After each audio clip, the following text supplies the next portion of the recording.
नमस्कार दोस्तों। इतने मुद्दे होते हैं, उसके अंदर एक बहुत बड़ा मुद्दा रास्ते में कहीं लुप्त हो गया। उसका नाम है काला कौवा केजरीवाल।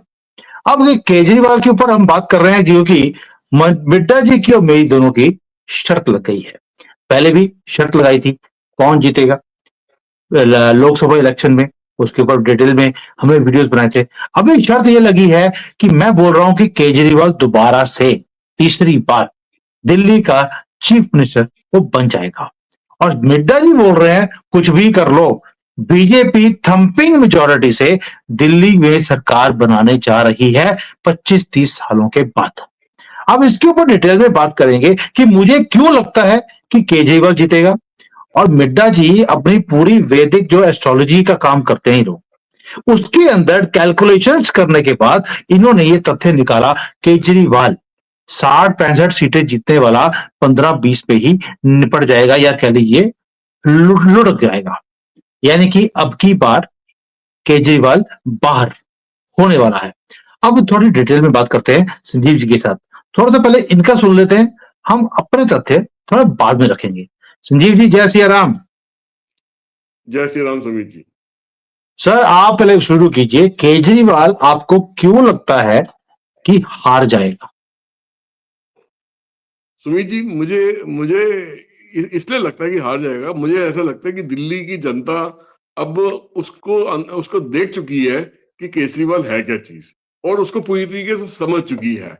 चाहे वो उसके अपने अपने घर में ही अपने ही मिनिस्टर को पिटवाने वाला काम, महिला मिनिस्टर को पिटवाने वाला काम हुआ हो, चाहे उनके उनके जो उन्होंने उन्होंने क्लिनिक्स खोल रखे हैं जिसमें वो मेडिकल फैसिलिटीज देते हैं, उन क्लिनिक्स की हालत जाके देख लो आज की डेट में। एक भी क्लिनिक ऐसा नहीं है कि जहाँ पे अब इंसान ढंग से बैठ सकता हो। वहां वो चूहे, गधों गधों चूहों को वहां पे घूमने की जगह, कुत्तों को घूमने की जगह, गधों को खड़े होने की जगह, मतलब गंदगी से भरे हुए वो महिला वो जो क्लिनिक्स है वो है। उनके स्कूल्स की हालत देखो, जिसको मॉडर्न स्कूल कहते हैं कि हमने एजुकेशन का लेवल इतना बढ़ा दिया, जाके देखो तो सही। आज की डेट में आपको स्कूल्स में टीचर्स वहां पे ढंग से पढ़ाते हुए नजर नहीं आते। इंफ्रास्ट्रक्चर तो बहुत दूर की बात है, ठीक है ना। अच्छा चलो, हम दूसरी चीजों पे आते हैं। फ्री बिजली, फ्री पानी, फ्री ये, उससे क्या करा दिल्ली के बजट की उन्होंने एस्थेसी फेर दी है, ठीक है। आज वो क्या वो अगले बजट में इस चीज को फिर से प्रॉमिस कर पाएंगे? मुझे उम्मीद नहीं है कि हाँ, वो शायद वोट लेने के लिए बोल दें, बट दिल्ली का बजट ही नहीं है उस चीज को देने के लिए। पोल्यूशन की हालत देखिए दिल्ली के अंदर क्या हालत हो रखी है। क्या एक नेशनल कैपिटल रीजन की ऐसी ऐसी हालत होनी चाहिए? क्या क्या केजरीवाल नेशनल कैपिटल रीजन में रहकर नेशनल कैपिटल रीजन की इतनी बदतर हालत कर सकते हैं? सड़कों की हालत देखिए, वाटर वाटर पानी की हालत देखिए, जो पीने का पानी लोगों को ढंग से मुहैया नहीं हो पा रहा है। यमुना रिवर की हालत देखिए। यमुना रिवर दिल्ली से दिल्ली से पहले के उसका क्वालिटी ऑफ वाटर क्या है, और दिल्ली क्रॉस होने के बाद उसकी हालत क्या हो जाती है पानी की। तो इन चीजों पे क्यों एक्शन नहीं हुआ? आज इतने साल से अगर वो गवर्नमेंट में बने रहे हैं, इस पे वॉर फुटिंग पे उनको काम करने का इतना सुनहरा मौका था, उन्होंने क्यों एक्शन नहीं लिया? ऊपर से उनके दुनिया भर के करप्शन के केस, जो लिकर लिकर स्कैंडल इन्होंने करा है, जो स्कूलों के अंदर जो दुनिया भर के इक्विपमेंट वगैरह जो बेचने का स्कैंडल इन्होंने करा, जो इन्होंने जो सैंड माफिया का स्कैंडल इन्होंने करा, जो इन्होंने आप कहते हैं पानी का स्कैंडल इन्होंने करा। मतलब आप कोई ऐसा स्कैंडल नहीं है, कोई ऐसा डिपार्टमेंट नहीं है जो स्टेट गवर्नमेंट के अंडर आता है जिसके अंदर इन्होंने बाल्टी भर भर के पैसा साइफन ऑफ नहीं करा, वहां से पैसा निकाल निकाल के अपने जेबें नहीं भरी। और ये वही इंसान है ना सुमीत जी, जो कहता था मैं गाड़ी नहीं लूंगा, बढ़िया चमचम बड़ी गाड़ी ले ली है, मैं दो दो कमरों के घर से बाहर नहीं जाऊंगा, मैं इसी में अपना काम चलाऊंगा। एक आलीशान शीश महल बना लिया, जिसके अंदर बाथरूम के अंदर भी है नलके, और उसकी टॉयलेट की सीट सोने सोने की परत की बनी हुई है ना, और चमचमाता है बढ़िया हाईएस्ट क्वालिटी के इटालियन टाइल्स और संगमरमर लगा हुआ वहां पे, जो कि आम आदमी जो एक करोड़पति भी शायद उसको अफोर्ड ना कर पाए। उस घर संजीव में रहने के लिए जी। कितने 100 करोड़ हाँ। खर्च दिए, क्या लोगों को नजर नहीं आ रहा? लोगों को सुमित जी आज की डेट में सब समझ आ रहा है कि अरविंद केजरीवाल उस पंछी का नाम है जिसपे विश्वास करके उन्होंने अपने पैर पे कुल्हाड़ी मारी है, ठीक है। सारी पूरी सुविधा जो लोगों को मिलनी चाहिए थी वो सिर्फ एक कुछ तबकों को मिलकर रह गई है। फिर जो रोहिला इन्होंने लागी, रोहिला मुस्लिम यहाँ के आके बसाए हैं दिल्ली के अंदर, जो बांग्लादेशी मुस्लिम यहाँ के बसाए हैं। पिछले दिनों में टीवी पे सुमी जी एक प्रोग्राम देख रहा था, तो उसमें दिखा रहे थे कि जो पुलिस ने जाके क्रैकडाउन करा है उन लोगों पे, उन लोगों से बोला कि अपनी आई कार्ड दिखाइए। कोई 5 साल से यहाँ बैठा है, कोई 10 साल से यहाँ बैठा है, तो वो अपने इलेक्शन कार्ड दिखा रहे थे, वो अपने आधार कार्ड दिखा रहे थे। इनको इनको इलेक्शन कार्ड, आधार कार्ड इश्यू करा किसने? इसी गवर्नमेंट ने इश्यू करवाया ना, वोट अपनी वोट बैंक पॉलिटिक्स को बढ़ाने के लिए, अपने यहाँ से इन लोगों से वोट लेने के लिए, तभी तो इसने करा इनको। और जितने भी मुस्लिम पॉपुलेटेड एरियाज है, वहां पे आज तक ये घुस के देख नहीं पा रहे। जिस तरीके से संभल के अंदर गैर कानूनी तरीके से बिजली चोरी हो रही है, वो सारे एरियाज में वहां पे भी बिजली चोरी हो रही है। किसी का कोई कोई इनकम टैक्स नहीं भरता, कोई सेल टैक्स नहीं भरता। तो इतना ज्यादा इसने इन्होंने मुस्लिम तुष्टीकरण करा हुआ है, इतना ज्यादा इन्होंने घपलेबाजी करी हुई है, इतने सारे करप्शन के केसेस है, कोई डिपार्टमेंट ऐसा नहीं जिसमें करप्शन ना करी हो। ऊपर से अभी दिल्ली की जनता को इनका खुलासा आज की डेट में पूरा हो गया है। ये कितनी भी कोशिश कर ले, ये वापस अरविंद केजरीवाल वापस as a chief minister Delhi के बन के वापस नहीं आएंगे। सर, मैं आपको दावे के साथ बोल सकता हूं, दिल्ली की जो लोग हैं वो केजरीवाल को तीसरी बार भी लेकर आएंगे। 2 बार भी उन्होंने बहुत मौजें करी हैं। भाई देखिए, आप सोच के देखिए कितना भाईचारा इंक्रीज हो गया। भी सारी आपकी घर की जो लेडीज हैं वो बाहर निकलती थी, पानी खरीदना पड़ता था टैंकर से, बाल्टियां लेकर जब लोग जाते थे तो सभी आपस में एक दूसरे से हालचाल पूछ लेते थे। फ्री ऑफ कॉस्ट में सोशलाइजेशन बढ़ गया उससे।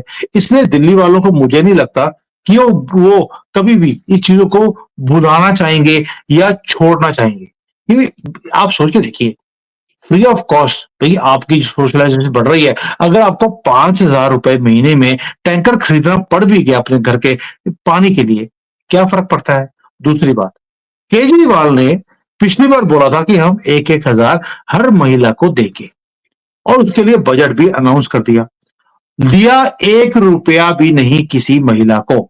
अब बोल दिया हमने तो इसका पूरा प्रोविजन रखा हुआ था, लेकिन मुझे गलत केसेस में फंसाकर मुझे जेल कर दिया, इसलिए मैं पैसा नहीं दे पाया। अब मैं वो 1,000 को 2,100 रुपए में कन्वर्ट करने वाला हूं। सारे जो हिंदू लड़कियां हैं, लेडीज हैं, फैमिलीज हैं, ये 21,200 रुपए के लिए वो केजरीवाल को जितवाने वाली हैं। आप मेरे से शर्त लगवा लीजिए। आपने लास्ट टाइम भी मेरे से एक शर्त हार गए थे, इस बार ये शर्त भी मैं चाहता हूं कि आप जीते। लेकिन अफसोस के साथ बोल रहा हूं, आप भी दिल्ली एनसीआर में रहते हैं, यही आपके लोग दिल्ली वाले इसी केजरीवाल को दोबारा जितवाने वाले हैं, क्योंकि टैंकर में सोशलाइजेशन हो रही है। दूसरा, 2,100 रुपए मिलने वाले हैं पर लेडी को। देखिए, अरविंद केजरीवाल कितनी भी अपनी कमिटमेंट दे दें या अपने जो इलेक्शन मैनिफेस्टो में वादे कर दें, वो वादे करेंगे कहां से पूरा?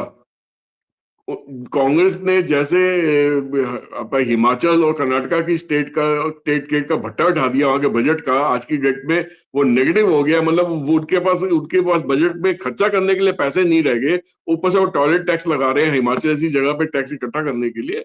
सेम हालत आज दिल्ली की हो रखी है कि इन्होंने इतनी करप्शन करके पैसा को इतना ज्यादा निकाल लिया वहां से हर एक मिनिस्टर के इन्होंने, तो कि उनके पास आज की डेट में वहां खर्चा करने के लिए पैसा बचा ही नहीं। तनख्वाहें, एमसीडी की तनख्वाहें देने तक के पैसा नहीं बचा। ठीक है ना? दिल्ली की सफाई सफाई की हालत देखिए सुमीर जी, जगह जगह आपको कूड़े के ढेर ढेर नजर आते हैं। ठीक है? और जो सॉलिड वेस्ट मैनेजमेंट का सिस्टम है वो तार तार हो रखा है। आज लोग वहां पे परेशान हो गए हैं कि भी इस आदमी को झेले कैसे। ठीक है, मैं ये नहीं कह रहा कि 100% वोट बीजेपी के फेवर में आएगी, बट हाँ, मेजोरिटी वोट जो है बीजेपी के फेवर में मुझे आती हुई नजर आ रही है। क्योंकि नंबर एक कि एक तो जो भी गलत काम केजरीवाल ने या उसके मिनिस्टर्स ने करे हैं, जो भी करप्शन करे हैं, जितने भी डिपार्टमेंट्स हैं जिन्होंने जो चाहते, उनके पास सुनहरा मौका था अगले अगले 20 साल तक अपने आप को गवर्नमेंट में बनाए रखने का। उन्होंने उन सारे डिपार्टमेंट से गफला करके अपनी जेबें पहले भरने की कोशिश करी, ना कि उसके अंदर कोई रिफॉर्म्स लाके दिल्ली स्टेट की तरक्की करने की कोशिश करी। ऐसा कुछ भी नहीं हुआ कि आम आदमी को उसमें बहुत ज्यादा सहूलियत मिल रही है। तो हाँ, कई लोग लालच में आ जाते हैं, बिजली के 200 यूनिट फ्री कर दिए, या जिसके 200 यूनिट से ऊपर बिल आ रहा है उसके 200 यूनिट थोड़ी फ्री हो रहे हैं। जिसका 200 यूनिट के अंदर ही बिल आ रहा है उसी को तो फ्री हो रहा है। जिसका 201 यूनिट आ रहा है तो उसको पूरा 201 यूनिट का बिल भरना पड़ रहा है। ठीक है? बाकी पानी का देखो, पानी पानी फ्री कर दिया, मैं पानी दे रहे हैं। ये पोल्यूशन दबा के हो रहा है, लोग कितने बीमार पड़े हैं, हॉस्पिटल और डॉक्टरों का फायदा हो रहा है यहाँ पे तो। और जो दवाई इनके जो क्लिनिक्स में मिलनी चाहिए थी, वो क्लिनिक ही ढंग से नहीं चल रहे, डॉक्टर ही नहीं है, तो क्लिनिक से दवाई कहाँ से मिलेगी? ठीक है, नाम के लिए क्लिनिक है, पैसा बेशुमार खर्च दिया और करप्शन में उड़ा दिया पैसा। तो और दूसरी चीज ये है कि मुस्लिम तुष्टीकरण अब लोगों को दिख रहा है, दिल्ली के लोगों को भी दिख रहा है कि जो नारा बीजेपी ने अपना ए, हरियाणा की इलेक्शन जीतने के लिए, महाराष्ट्र की इलेक्शन जीतने के लिए लड़ा था, वही नारा किसी हद तक यहाँ पे भी काम है। मैं ये नहीं कहता कि उस नारे का पूरा असर होगा, मगर हिंदू यहाँ पे भी संगठित होगा। सुमित जी, मेरे को पूरी पूरी उम्मीद है हिंदू वोट यहाँ पे बीजेपी के फेवर संगठित होगा, क्यों यहाँ पे ये लोग मानते हैं कि इन्होंने टीवी पे देख लिया है कि ये जो रोहिंग्या मुस्लिम है या बांग्लादेशी मुस्लिम है, ये आने वाले दिनों में इनकी क्या हालत करेंगे। जितने भी जो नौकरियां, जो छोटी छोटी नौकरियां हैं, जो आम दिल्ली का नागरिक जो था वो नौकरियां कर रहा था, एक पर्टिकुलर तनख्वाह लेके कर रहा था, ये एक पर्टिकुलर रेट लेके कर रहा था, उससे कम रेट पे इन लोगों ने काम कर लिया, तो उसकी तो मजदूरी मार दी ना, उसकी तो तनख्वाह, उसके पेट पे तो लात मार दी ना इन लोगों ने, ये जो बाहर से आए हुए हैं। ऊपर से उठा के इन्होंने उनको आरक्षण कार्ड भी दे दिए और इलेक्शन कार्ड भी बना के दे दिए। तो ये कहां तक की इंसाफी है कि अपने ही लोगों को आप बेवकूफ बना रहे हैं बैठे हुए। फिर सुमित जी, ये जो हिंदू जो संगठित होगा, वो इसी वजह से संगठित होगा कि जैसे हरियाणा में और ये मध्य प्रदेश में एक जो नारा था बीजेपी का कि बटोगे तो कटोगे, और अगर नहीं बटोगे तो आपका आपका ही नुकसान होगा, तो वो नारा यहाँ पे भी किसी हद तक काम करेगा दिल्ली के अंदर। सर, जी। आप जो बोल रहे हैं ना कि लोगों का ये नारा काम करेगा, मैं दो चीजें आपको याद दिला देता हूँ। केजरीवाल ने बोला था कि छठ की पूजा में मैं खुद डुबकी लगाऊंगा यमुना में इस बार, हम्म, और अगर हम्म, मैं नहीं लगा पाया तो हम्म, मुझे वोट मत देना। हम्म, दिल्ली वालों को याद नहीं रहेगा, क्योंकि उनको लगता है कि भाई जैसे लंदन के अंदर उसने बोला था, मैं सड़कें यहाँ पर नदियां लंदन जैसी कर दूंगा। जैसे लंदन में आपको वहां पर बर्फ दिखाई देती है, आपको दिल्ली में भी जो यमुना है वहां पर ऐसे लगता है कि जो झाग है वो बर्फ ही दिखाई देती है। तो दिल्ली वालों ने बोलना, देखिए उसने बोला था मैं लंदन जैसा बना दूंगा, मैंने वैसा ही बना दिया है, इस बार हम केजरीवाल को ही जितवाएंगे। दूसरी बात, इसने बोला कि भाई मैं जेल में था इसलिए मैं स्कीम को लागू नहीं कर पाया। आपने बिल्कुल सही कहा कि इसके पास बजट ही नहीं था। भाई सीएम तो ये जेल के अंदर भी था, अगर वहां पर बैठकर ये सारी बाकी की स्कीम्स ये लागू करवा सकता था तो ये वाली क्यों नहीं करवाई? फाइलें तो इसकी वहां पर भी साइन हो रही थी। तो मुझे समझ नहीं आया कि ये जो हमारे दिल्ली के लोग हैं ये कब समझेंगे। मैं आपको दावे के साथ बोल सकता हूं 6 महीने पहले जो ये पानी के टैंकर लोगों ने खरीदे हैं और उसके बाद बारिश जब आई तो वेनिस इसने बना दिया था यहां पर, बिल्कुल सड़कों के ऊपर पानी था। लोगों ने क्या मजे किए हैं सर, फ्री में। जो उसने बोला था मैं फ्री में पानी दूंगा, सड़कों पे पानी इकट्ठा कर दिया ताकि लोग किश्तियों में निकलें, पानी फ्री में ले। तो इसने जो बोला था पूरा किया, इसीलिए लोगों ने इसके झांसे में फंसकर इसे दोबारा जितवा देना है। आप मेरे से लिखवा लीजिए। सुमित जी, ठीक है, आज हम अपने दर्शकों के सामने एक शर्त लगाते हैं। आप अपना आंकड़ा दीजिए, मैं अपना आंकड़ा देता हूँ। पहले आप अपना आंकड़ा दीजिए कि आपके हिसाब से केजरीवाल, आप आम आदमी पार्टी की कितनी सीट्स आएंगी, बीजेपी की कितनी सीट आएंगी, और अदर्स और कांग्रेस को हम एक जैसे ही मानते हैं, तो उसमें कितनी सीट आएंगी, क्योंकि आम आदमी पार्टी ने कांग्रेस और इलेक्शन लड़ने से मना कर दिया है। वो राहुल गांधी की छवि को अपनी छवि से बेटर मानते हैं केजरीवाल जी। तो इसीलिए वो कहते हैं भी हम कांग्रेस के साथ नहीं मिलकर लड़ेंगे, इसलिए हम अदर्स में कांग्रेस को भी गिन के चल रहे हैं। तो आप इतना बताइए कि सुमित जी की बीजेपी की कितनी सीट आएंगी, आम आदमी पार्टी की कितनी सीट आएगी, और अदर्स एंड कांग्रेस को मिला के कितनी सीट आएगी? देखिए, अदर देन कांग्रेस अब समझ लीजिए 5, जी। बीजेपी 25, बाकी 30 होंगी। केजरीवाल 30 मतलब 40। कि आप लगभग लगभग 40-42 सीटें केजरीवाल को कह रहे हैं, किले बता रहे हैं। तो दिल्ली में यस। टोटल 72 सीटें, लगभग लगभग समझो कि 36 सीटें चाहिए मेजोरिटी में आने के लिए, मतलब गवर्नमेंट बनाने की 36 सीट चाहिए। अगर अगर 42 सीटें इनके पास आ जाती है आम आदमी पार्टी के पास, तो इनको क्लियर मेजोरिटी आ जाएगी गवर्नमेंट बनाने के लिए। दैट मीन आपके हिसाब से बीजेपी 25 एक सीट ला के वो ऑपोजिशन में बैठेगी, ठीक है ना? तो मैं यस। मैं आपको आपको अपना आंकड़ा बताता हूँ। मेरे हिसाब से 0 से 5 सीट्स आएँगी आपकी अदर्स एंड कांग्रेस की मिला के, ठीक है? और मेरे हिसाब से आम आदमी पार्टी की लगभग 20 से 25 के बीच में आएँगी। जो आपने आंकड़ा बीजेपी का बताया वो मैं आम आदमी पार्टी का बता रहा हूँ। और मेरे हिसाब से लगभग 45 से 50 सीटें लगभग आपकी बीजेपी की आएगी।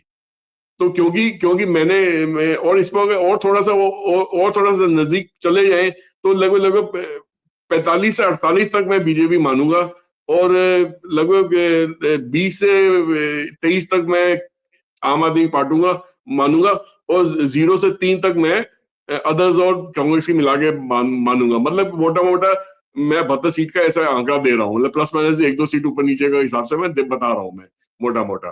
तो मेरे मेरे हिसाब से तो जो आप क्लियर मेजॉरिटी आम आदमी पार्टी को दिखा रहे हो, मेरे को उस वो क्लियर मेजॉरिटी बीजेपी की आती नज़र आ रही है, जबकि वो मुझे जो आप आंकड़ा दे रहे हैं 45 का, मुझे उससे भी ऊपर बीजेपी 2-4 सीटें जाती हुई नज़र आ रही है। तो अब ये भी एक चीज़ और भी है सुमीत जी, देखिए, बीजेपी के लिए अब से लेके इलेक्शन तक, जैसे आम आदमी पार्टी ने अपनी किस किस कॉन्स्टिट्यूएंसी से किस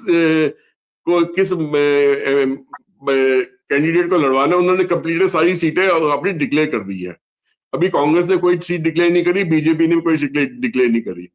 बीजेपी इस टाइम पे एक चीफ मिनिस्टर फेस को अभी डिक्लेयर नहीं करेगी। वो उनकी सीटें जब आएंगी उसमें से ही पार्टी की आपस में मीटिंग होगी, उसमें से डिसीजन होगी।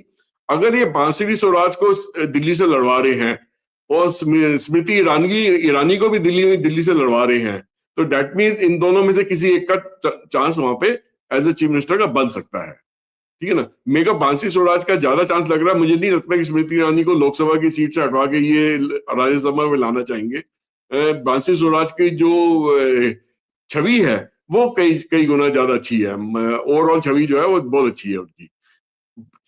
अरविंद केजरीवाल, मतलब वो अपने आप को चीफ मिनिस्टर दिखाएंगे नहीं, बट बने, क्योंकि वो पार्टी के सुप्रीम है। बनना तो वही चाहेंगे चीफ मिनिस्टर। आतिशी को वो एज ए चीफ मिनिस्टर नहीं बनाएंगे। ये तो सिर्फ मेक शिफ्ट अरेंजमेंट है इनका, कुछ टाइम के लिए, इलेक्शन तक के लिए 4-5 महीने का अरेंजमेंट था, तो वो बस उसको निभा के आतिशी बैकग्राउंड में चली जाएंगी। जबकि वो चाहेंगी कि वो खुद चीफ मिनिस्टर बनी रहे और शायद अरविंद केजरीवाल पार्टी के प्रेसिडेंट बन के शायद बड़ा रोल निभाई। मगर अरविंद केजरीवाल जिसने वहां की पावर चख ली है, उसके मुंह में खून लग चुका है। वो तो सिर्फ अपनी छवि को सुधारने के लिए लाइमलाइट से गायब हुआ थोड़े टाइम के लिए, ताकि उसके उस पे जो 24 घंटे की तलवार लटक रही थी, सारी मीडिया चैनल जो उसके अगेंस्ट हो गए थे, सारे लोग जो उसके अगेंस्ट हो गए थे, सुबह शाम वही न्यूज आती थी। वो न्यूज एकदम से आनी बंद हो गई, एकदम से, जैसे ही उन्होंने अपने को चीफ मिनिस्टर की पोस्ट से अलग करा और बैकग्राउंड में चले गए। तो वो अब शायद ये सोच रहे हैं कि लोग उस चीज को भूल गए हैं, उनकी छवि को भूल गए हैं। उनकी पार्टी के दूसरे मिनिस्टर जो कि जेल जेल की सजा काट के आए हैं, वो उसको भूल गए हैं। वो शायद अरविंद केजरीवाल और बाकी लीडर ये भी मान रहे हैं कि शायद उनको कोर्ट ने बरी कर दिया है केस में से। उनको बरी नहीं करा, उनको सिर्फ बेल मिली हुई है। अभी सब पे केस चल रहा है। और क्या क्या आपको उम्मीद नहीं है उम्मीद जी की इलेक्शन आने से पहले एक आधा झटका उनको केस की तरफ से वो लगेगा? मुझे पूरी उम्मीद है कि उसको उसका कहीं ना कहीं छोटा सा झटका लगेगा। लोगों को वापस रिमाइंड कराया जाएगा, पूरी दिल्ली की जनता को, कि भाई साहब ये वो इंसान है जो ऐसे ऐसे करप्शन के केस में अंदर गया है। इसके साथ के और भी लोग जो हैं, जैसे उसके जो डिप्टी चीफ मिनिस्टर हैं और भी मिनिस्टर्स हैं, वो लोग भी किसी वजह से जेल में गए थे। एक बार रिमाइंड उनको सबसे कराया जाएगा। लोगों की, मैं मानता हूँ, मेमोरी कम होती है, शॉर्ट मेमोरी होती है, बहुत जल्दी भूल जाते हैं अपने दुख दुख तकलीफों को, फ्री फंड के चीजों को मिलने के सामने। तो मगर उनको याद दिलाया जाएगा। उनको याद दिलाया जाएगा कि उनको गर्मियों में पानी की कितनी किल्लत हुई थी, कितना पैसा उन्होंने फूकना पड़ा। उनको याद दिलाया जाएगा कि बाढ़ के इसमें बरसात के टाइम पे उनके घरों के अंदर तक पानी घुस गया था, बाढ़ आ गई थी।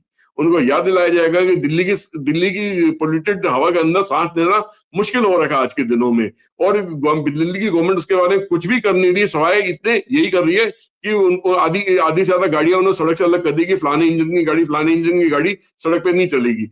इससे कोई सोल्यूशन थोड़ी निकलता है। ये तो एक मतलब दिखावा है, एक छल है जो जी जी, मैं तो आपसे दूसरी। शर्त लगाई है।